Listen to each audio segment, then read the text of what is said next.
DC here. Hi, guys and gals.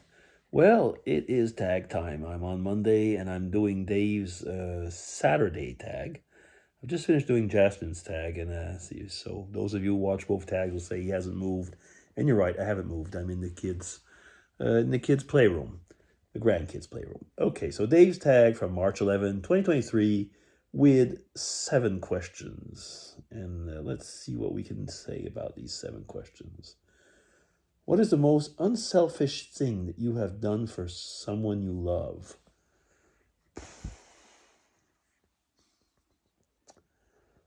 Wow, that's not an easy one to answer, actually.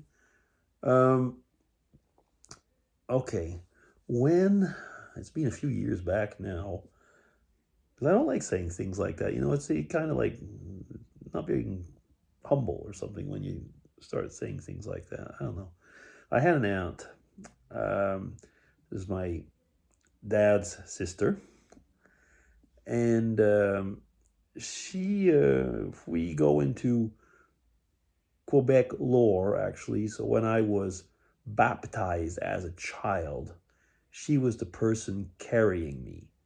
So she wasn't the godmother, she was la porteuse in French. That was what it was called. So the person that was carrying the baby, a bit like the person carries the rings and stuff like that. Okay, that's the background. She was basically I was going to say my favorite aunt.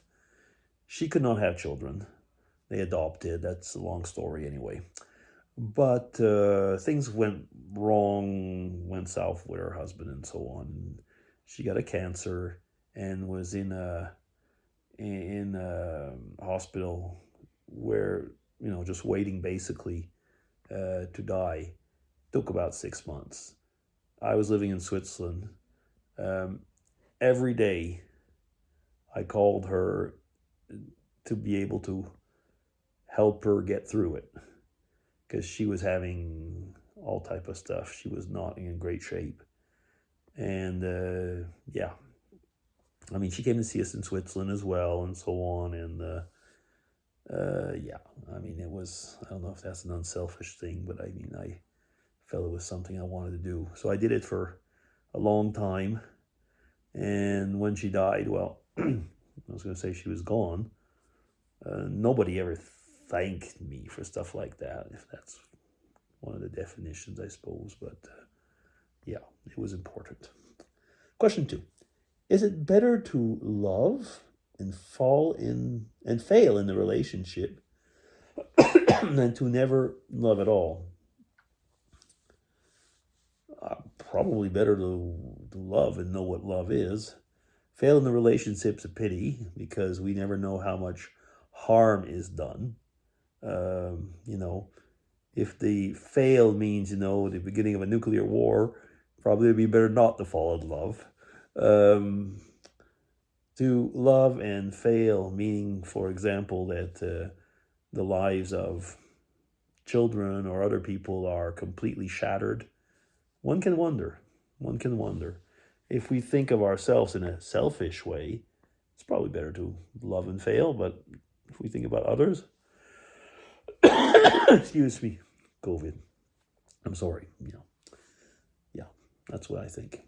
Question 3: if you wanted to pamper yourself today, what activity would you do today? Hmm.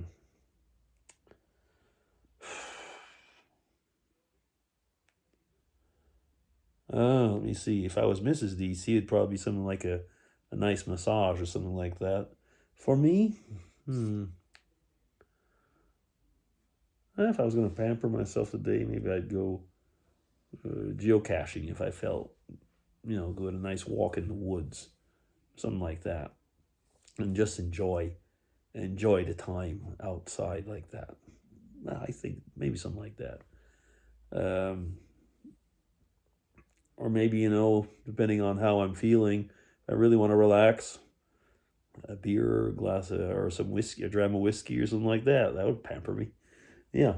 Okay. Question 4: if you would treat a friend or family member to a leisurely day, where would you go And what would you do?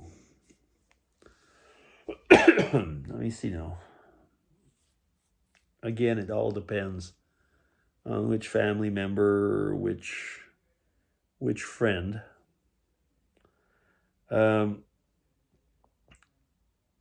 Many years ago, let me see now. Many years ago, I had an outing with a friend, and what we did is that we actually did go, both of us, for a long walk in the mountains, and we hiked up to a mountain cabin, and there was a person there that was just taking care of very simple food, and that was the leisurely day that we had. It was leisurely in the sense of it was change your mind, it was beautiful view. It was not leisurely in the sense of being easy. Excuse me. That's a bummer, that effing COVID. Okay. Yeah, so that was what, I mean, depending on the friends, but with that particular friend, that was the best day that we ever spent together. With another friend who, and don't forget I live in Switzerland, so another friend whose his family come from vineyards and stuff like that. We went off and visited wine growing places in the Alsace or something. You want to be leisurely with a friend. If it's a friend, you know what they like. Do something that they like. Yeah. Okay.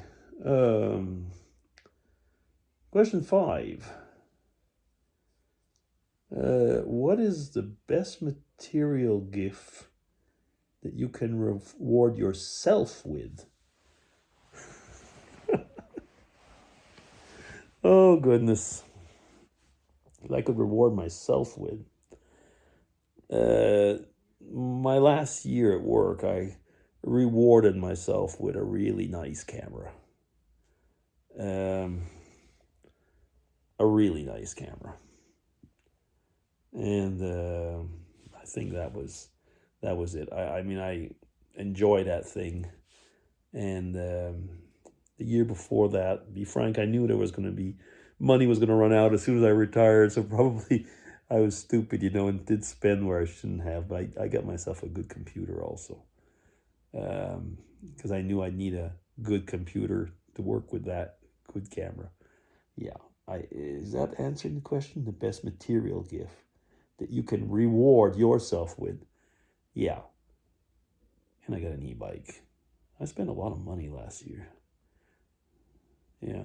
No wonder I'm feeling the pinch this year. Okay. That is question 5. Question 6. If you had the opportunity to be an entrepreneur, what would be your business idea? When I started the company where I am now, I was recruited by the CEO to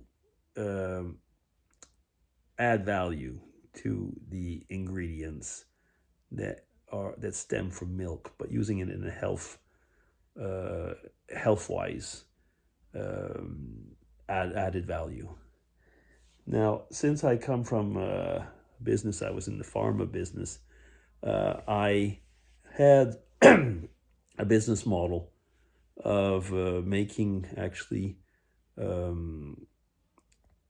was going to say drinks, or using microbes in a way that would have been adding to health. And with that, I got together with a group in Ireland, and we had developed, even with a clinical study, we developed all the needed know-how to start a small company. It didn't happen. Okay, so if I was an entrepreneur and had a lot of money, I'd probably go back and continue that. Yeah, but I'm not much of an entrepreneur type, I don't think. But anyway, that was that answer to that question. That's question 6, and then we're up to question 7. And we're up to 10 minutes. If you had a choice between a large house in a big estate or a tiny house, which one would you pick and why?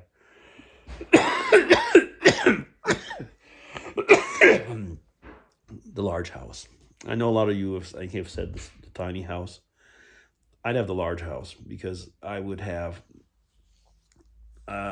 if I had the money for that anyway, I mean, if I had the choice and I was able to afford it, of course, I'd have the large house because we could organize it for, each family member. If it was a really large house, could have their bit. We'd have rooms for everybody. I'd have rooms for my photography studio, which I don't have room for right now, and so on. So, you can't do that in a too small house. That's why I say that. As if it'd be an estate, in a big estate, that is a bit that more of the problem because you have to take care of the grounds. And yeah, up to a point I can, but after that, So of course, that would be a very big expense. I'm supposing if I'm saying this, I would have the means to do it. So yeah, that's what I'd do. That's it. That's enough. DC signing off. Take care, everybody, and have a good Monday. Bye-bye.